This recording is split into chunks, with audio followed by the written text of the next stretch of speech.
Bonjour. J'ai fait dernièrement une vidéo pour expliquer comment piloter donc un ESP 8266 101S avec un module relais par l'intermédiaire de l'application Blink. Et en faisant quelques essais, j'ai remarqué un petit problème en cas de perte d'alimentation. Donc je vais vous exposer un peu ce problème. Donc là j'ai raccordé donc mon ESP 8266 sur mon alimentation donc 220 5 volts.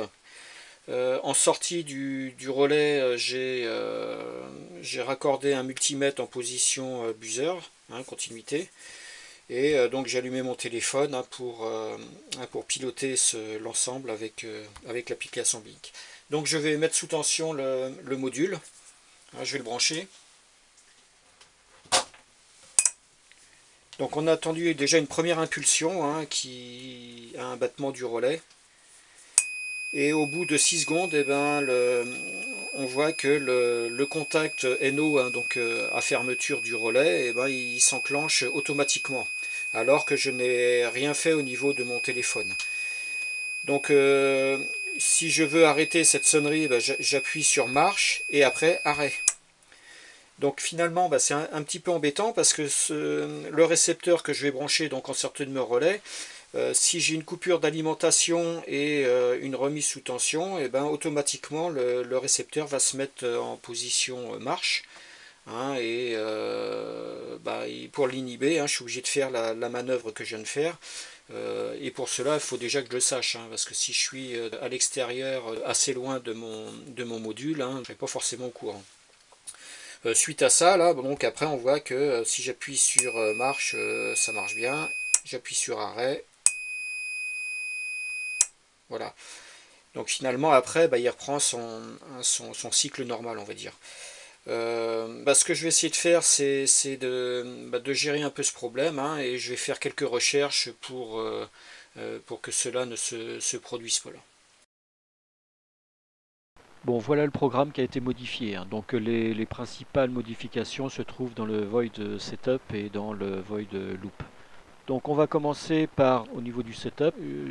Donc il y a le code ici que l'on voit, pin mode 0 output. Donc ça veut dire que ça initialise le pin 0 en tant que sortie, donc le pin 0, bien sûr, de la carte ESP01.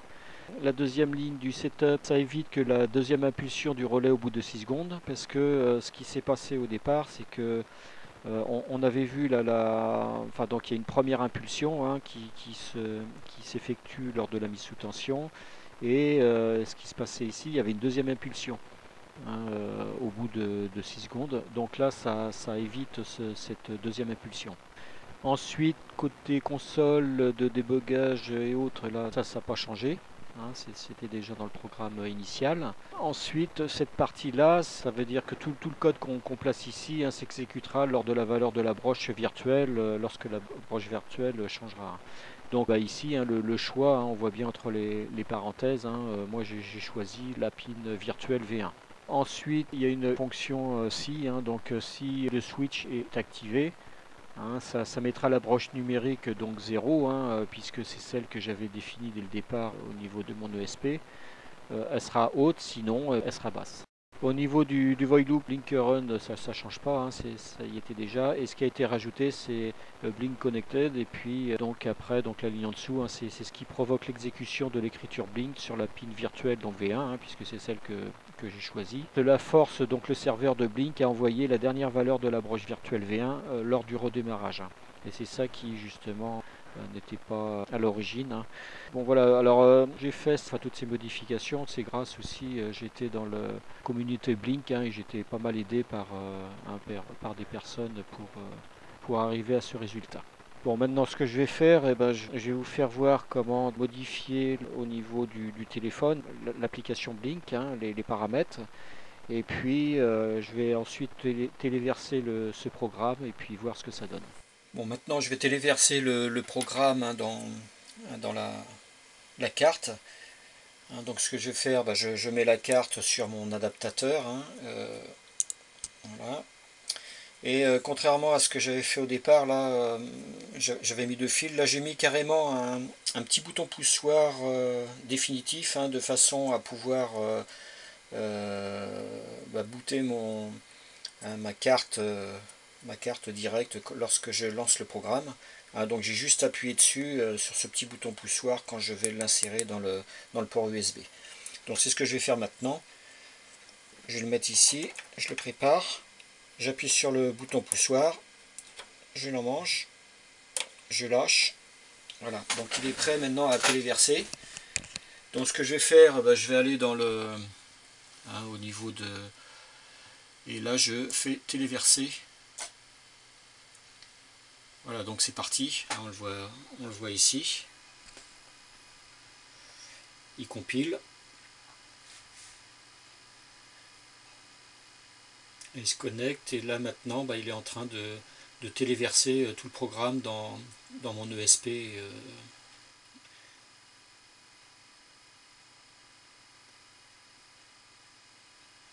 Voilà, donc le programme est téléversé.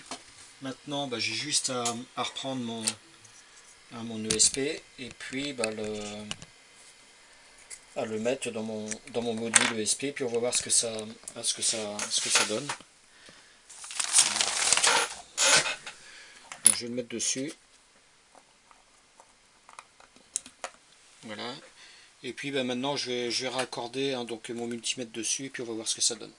Bon, bien sûr, maintenant il faut de nouveau configurer dans Blink. Donc là je retourne dans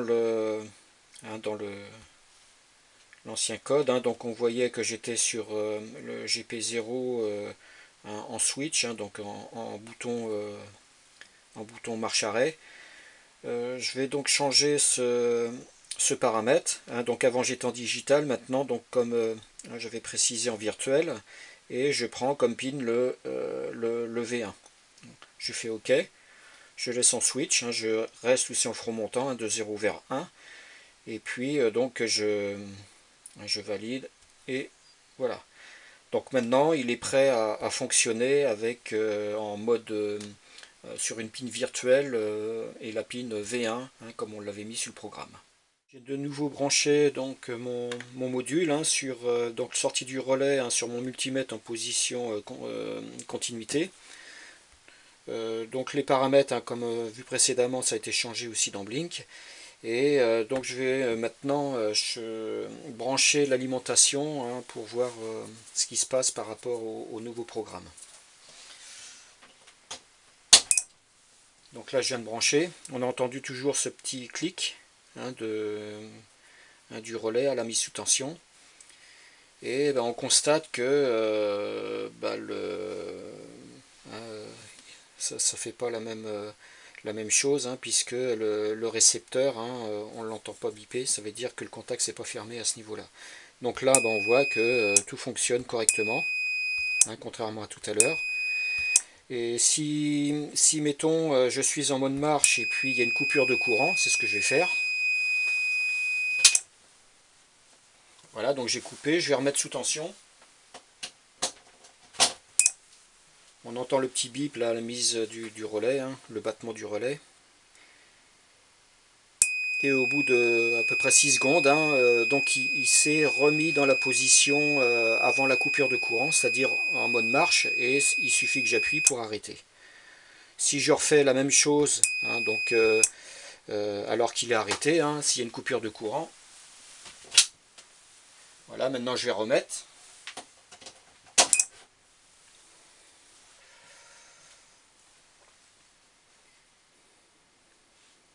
Et là on voit que c'est connecté et ça ne bip pas. Hein, donc c'est bon, et si j'appuie sur marche, ça marche et ça arrête. Donc